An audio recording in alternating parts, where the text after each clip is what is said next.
Hello everyone, welcome to the Buzz the Prey Manga. Today we continue the latest Global Freeze chapter, rewritten and edited by me in English for a smooth reading experience. All visuals and story flow are personally edited to give you the best manga style storytelling. Support the original creator by checking the official manga. So let's dive right into the today's chapter. Chapter 25:15 The World Unfolds. The world underwent a dramatic change, but people quickly adapted. After the apocalypse, the world seemed to be changing every moment. In other words, people have become numb to it and no longer find it surprising. Zhang Yi said to everyone, "Let's go back to Tianhai City. Then we'll communicate with the 6 major regions of Huashu Kingdom and the high-level governments of various countries about the issue of global-scale changes and apply for joint verification and testing. After returning, observe the external environment and see what kind of crisis and opportunity this great change in the world has brought. I will communicate with Sheng Jing and have Hutu inquire with the Black Dragon to see how the Dragon Clan reacts. After all, we just clung to a powerful patron, so why not take advantage of it?" "Receive," everyone said in unison. The group returned to Zhang Yi's shadow. He followed the familiar direction, opened the dimensional gate, and traveled 5 kilometers in a single spatial traverse. The ground, the wind blowing across the ice field. The former borders have receded far behind, and new mountains are emerging on the horizon. The world has really gotten bigger. After Zhang Yi traversed space more than 10 times, he finally encountered the city that had been swallowed by lava from where he came from. The star map on his tactical helmet unfolded again. The dark blue underground coordinates lit up quietly on the map, like an anchor that could be returned to at any time. "The road is getting longer," he said softly, "so let's walk more carefully." The journey took about 10 minutes to get back to Tianhai City. By then, he would have had enough time to reach Fremont in the north. As soon as Zhang Yi stepped out of the dimensional portal and opened the communication channel, the interface of the intelligent communication system was already filled with unread reads. Huashu Kingdom High-Level Group, World Liaison Group, Joint Defense Channel, all 99+.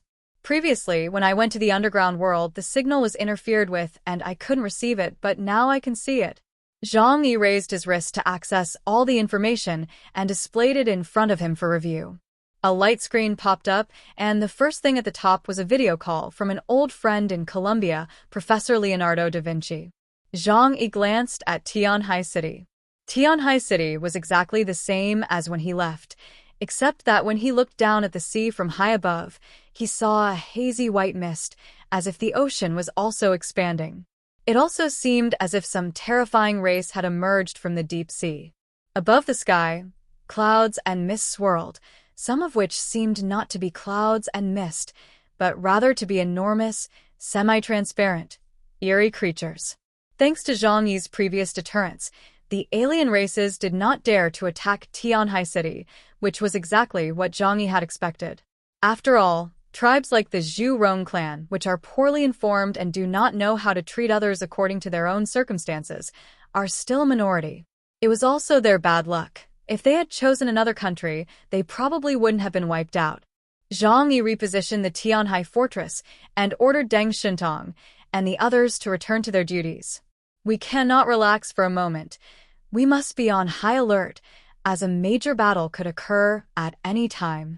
Everyone obeyed the orders, while Zhang Yi returned to the living room and took off his messy clothes. The heavy armor and combat suit, though his physical abilities allowed him to withstand them. But what he liked best was wearing a close-fitting black battle suit, soft, warm, and skin-friendly, and lying barefoot on the soft, huge sofa in the living room. Back in his comfort zone, Zhang Yi opened the communication channel, and a huge projection interface appeared in front of him.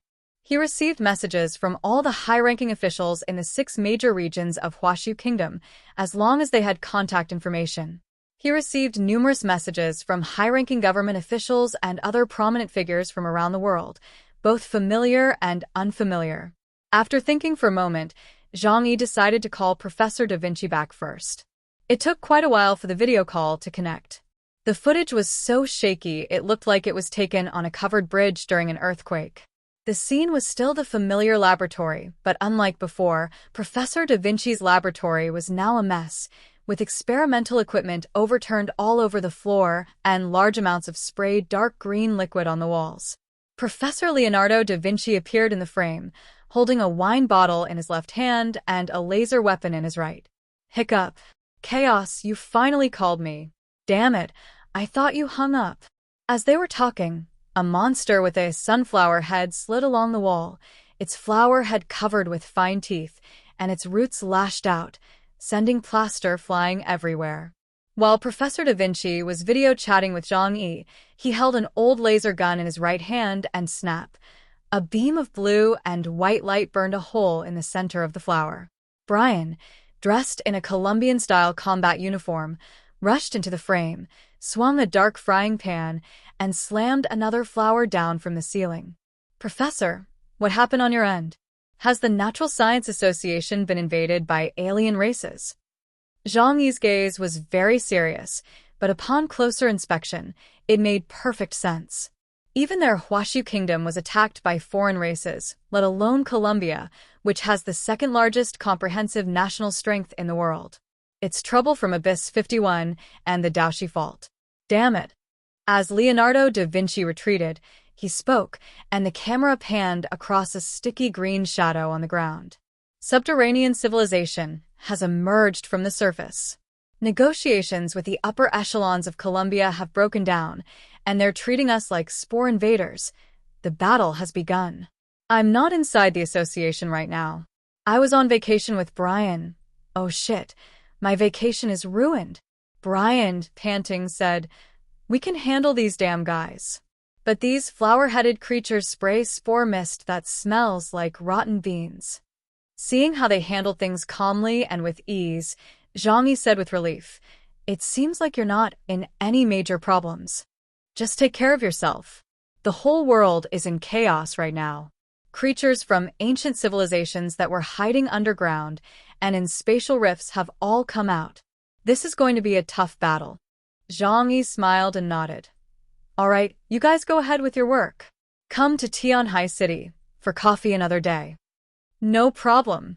Just remember, I like instant coffee."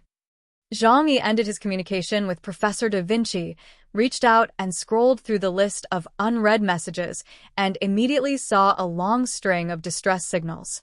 The entire planet Earth, from the Arctic to the Antarctic, from the Kingdom of Huashu to Colombia, is engulfed in war. North African waters.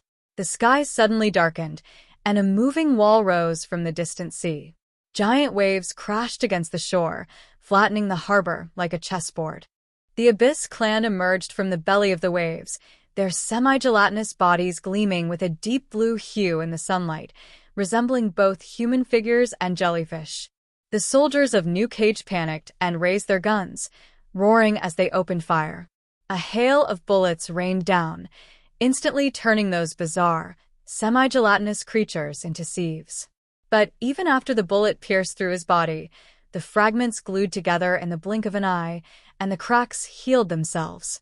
Their enormous bodies seemed boneless as they landed on the shore, and one of the Abyss clan members easily overturned the steel cart with a single arm.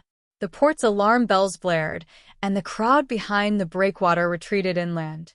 The forces of the Cage Kingdom were utterly destroyed in an instant. Chapter 25:16 World Unfolds 2. The Americas. Cloud shadows loom over the city, and wind-blown corridors form arrays. The Skywing clans swooped down from the sky, their wingspans like city gates, their bony wings gleaming with a cold light. Its enormous body has a wingspan of up to 15 or 16 meters, and those are huge bone wings covered with dark brown down. It also has long legs and humanoid arms. The skeletal structure is remarkably similar to that of pterosaurs among fossils discovered by humans. The Skywing clan is a branch of the 5th generation of the Yihuan clan. They swooped down with abandon, their declaration of slaughter drawing long, shadowy trails across the heart of North America. The reinforced concrete defensive tower snapped at waist level after a low sweep, the line of fire snaked through the streets, and the sound of gunfire was swallowed up by the wind pressure. On the ridge, The first batch of winged nests were built on the cliff and wind gaps, like black wind chimes embedded in the ground, from which came the chirping of chicks and battle songs. This represents the return of a flying species that once ruled the surface of Earth for hundreds of millions of years after a long period of silence. South America, the Amazon rainforest, the world's largest primeval forest. Even after the apocalypse, this region still has a large amount of forest cover. On this day, the Earth suddenly rose up strangely, accompanied by a roar like the rumble of the earth. The undulating forest resembles the spine of a beast. First came 100 muffled thuds from underground, then the giant root burst forth from its shell and pierced the sky. As if completing the growth of trees over thousands or tens of thousands of years, one huge tree after another suddenly grew out of the heart of the rainforest. In the very heart of the rainforest grows a giant tree that is a kilometer tall. Its tough brown bark is as hard as steel, and its trunk alone is tens of meters in diameter. The canopy spread out like a sea of clouds, unfolding in the sky like a magnificent canopy, obscuring the sun in the air. The town's outline is erased in the green tide, and reinforced concrete transforms into new bones of moss and vines. The world trees are growing, and their breath is the air pressure of the entire rainforest. They use growth itself as a weapon to rewrite the grammar of human-cultivated land back to one suitable for plants. The drone crashed among the broad leaves, and the last frame it transmitted was a faint light dancing on the veins of the leaves, like a circuit diagram of a new civilization. Southeast Asian Islands. The sea surface temperature was torn apart, and cumulonimbus clouds formed 3 layers of sky. The celestials appeared from beneath the clouds, each one so enormous it resembled the shadow of a floating island cast on the sea, yet so light it could hang on the edge of the troposphere. Atmospheric creatures, despite being enormous, with the largest individuals capable of spreading out like yarn to thousands or tens of thousands of meters, are incredibly light and can move freely in the air. They recklessly summoned lightning, and their translucent skin was crackling with white, snake-like electric light. With each breath they exhaled, the eye of the typhoon split into 2 rings. They looked down upon the archipelago like shepherds surveying their flocks. The lights of the port city went out one by one in the torrential rain, the navigation channels drifted, and the buoys on the sea looked like stars with broken strings. Europe, Britannia. Beneath the white cliff, the earth cracked open, and the ironclad clans stepped out from the rock gate.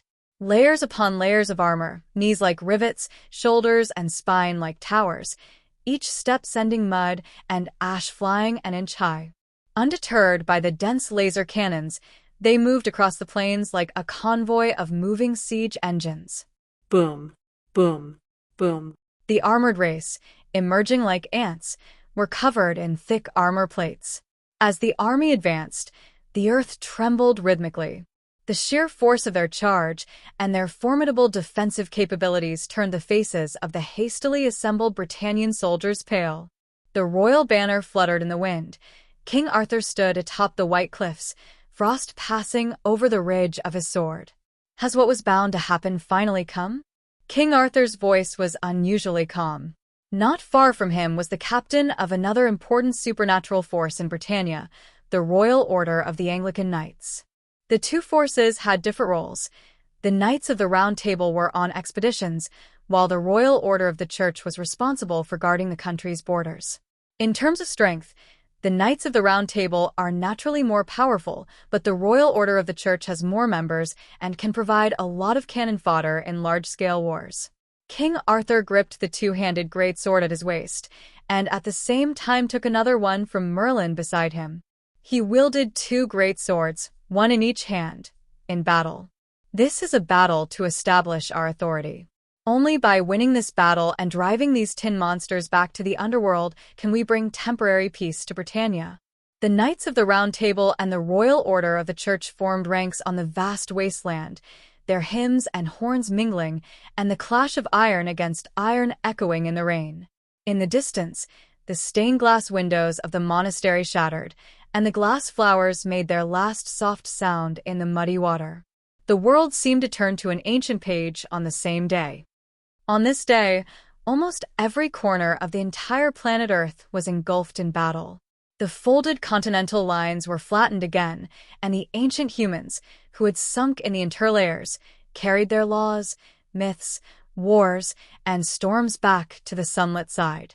Pleas for help, angry denunciations, vows, obituaries scrolled across channels in various countries. Some cities have begun to move their populations underground.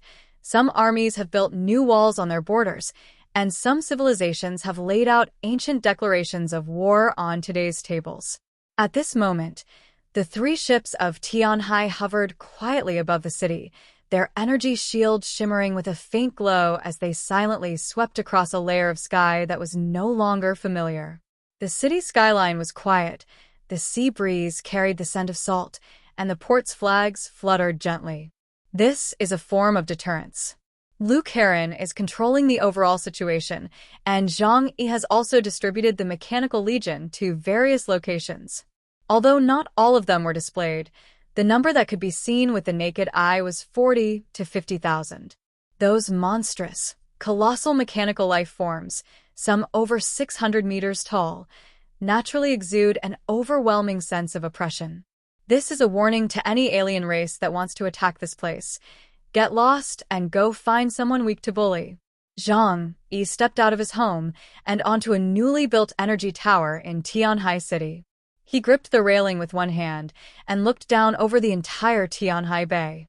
There was nothing unusual on the sea, and the city was operating smoothly internally. Most ordinary people are unaware of what is happening in the outside world. To them, today is just another ordinary day. At least it's quiet here. He addressed everyone on the communications channel. These past few days we've been on duty in shifts, carrying military stimulants with us at all times. Even if we're sleeping like the dead, we must be ready to go into combat mode immediately. If you can't do that, then sleep in your armor. This was followed by a series of received. Yang Xinxin tapped on her wrist screen. The satellite teams in each region have already sent back the latest maps. The changes in the Earth's surface dimensions have impacted the navigation on the military end, and the algorithms for transportation and shipping are being recalculated. The new map of the entire Huashu Kingdom has been completed. It is not a uniform stretch, because the spatial folds are distributed in different places. The largest area is in the Qinling Mountains. Between the Shengjing region and the Tianhai region, there is an area that stretches more than 5,000 kilometers. Chapter 25:17 The World Unfolds 3. Late at night, there were no stars in the sky above Tianhai City. The clouds looked as if they had been kneaded by some giant hand, layer upon layer, pressing down on the entire city and making it appear an inch lower. The lights in the living room of Skysea Fortress are very bright. The wall is projected with global temperature zones and ocean current maps, the lines a jumbled mess, like a child who has suddenly grown up, whose bones haven't yet aligned. Standing before this brand new world map, Zhang Yi said, "Help me contact Hutu." The intelligence system started up, and the screen quickly rose up. "Hutu, how are you doing over there?" The video connection is established. Guan Longhua was dressed in a black combat suit, unlike her usual dress, which suggested that she was also in a state of combat readiness. Behind me was the command center of the Shengjing region. Late at night, it was packed with people, and the heavy atmosphere could be felt even from a distance. She looked up, her brows furrowed in calm. Yes. "You just got back from there?" "Just got back." Zhang Yi nodded, his voice steady. "The Zhurong clan has been completely dealt with.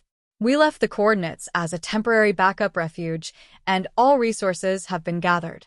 The sudden changes in the world outside, you've seen them, haven't you?"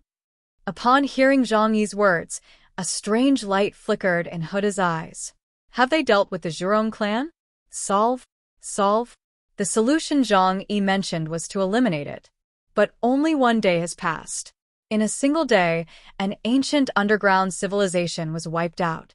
Huda looked at Zhang Yi as if he were a monster.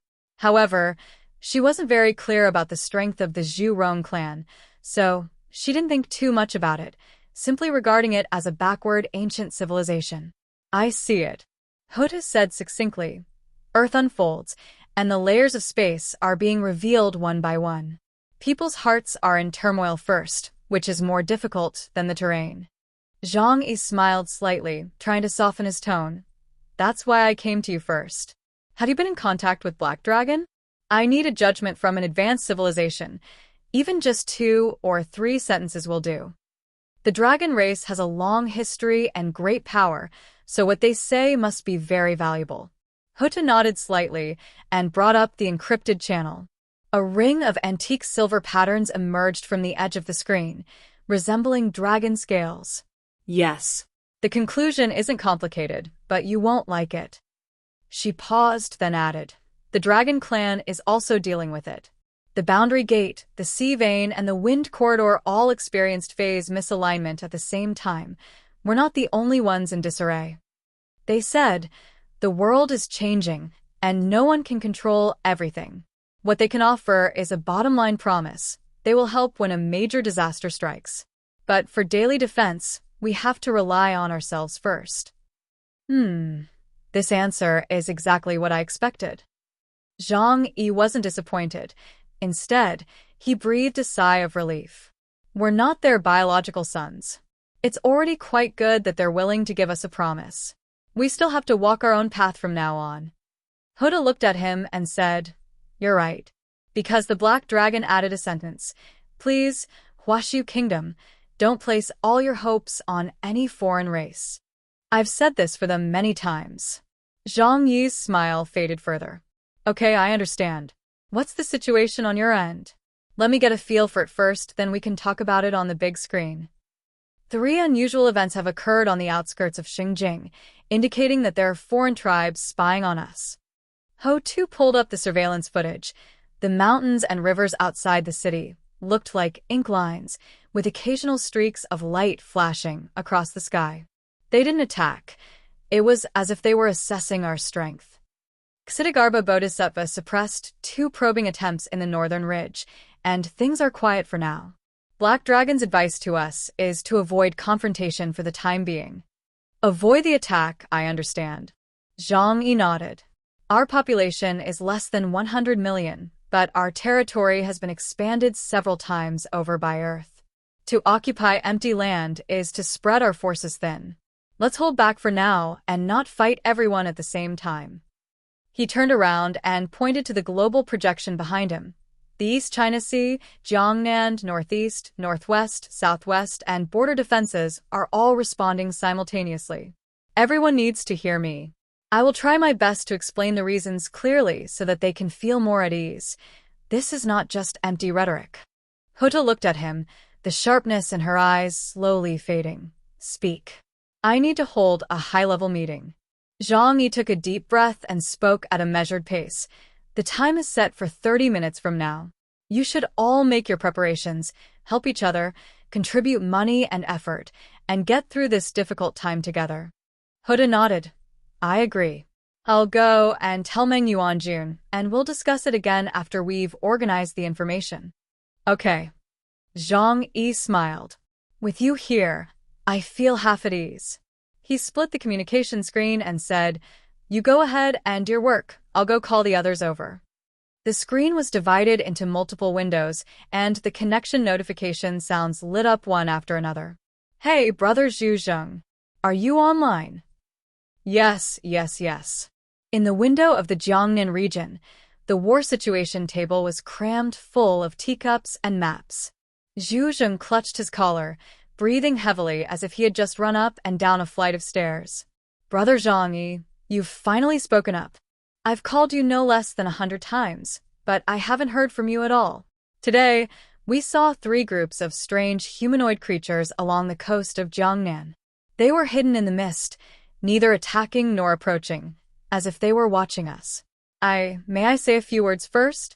I really have something to say. Don't rush, speak slowly. I'm here. Everything will be all right. Hearing Zhang Yi's words, Zhu Zheng felt much more relaxed.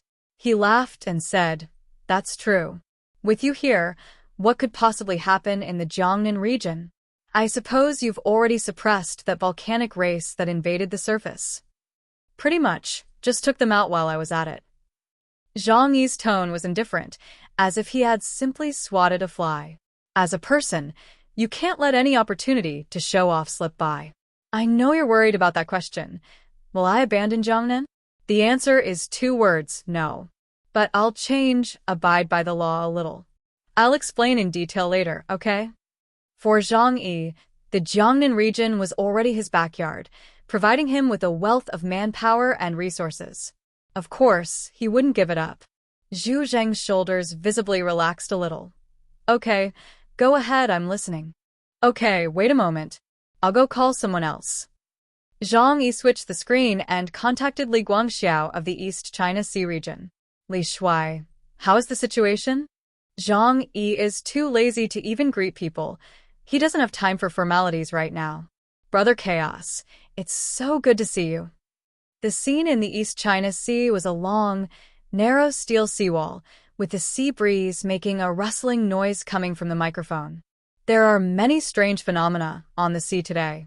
Schools of fish are migrating in large numbers, and the deep-sea sonar is like it's been pulled off its blanket. I've ordered all the warships back to port, and the submarines have been locked up. Do you want my advice? From today onwards, any place that is pitch black will be considered enemy territory. Li Guangxiao frowned and sighed, saying, from now on, the East China Sea region will have to change its navy into an army. Here we end today's chapter. I hope you liked it. Kindly do also subscribe to my gaming channel. I have to Fina a way to survive. Thanks.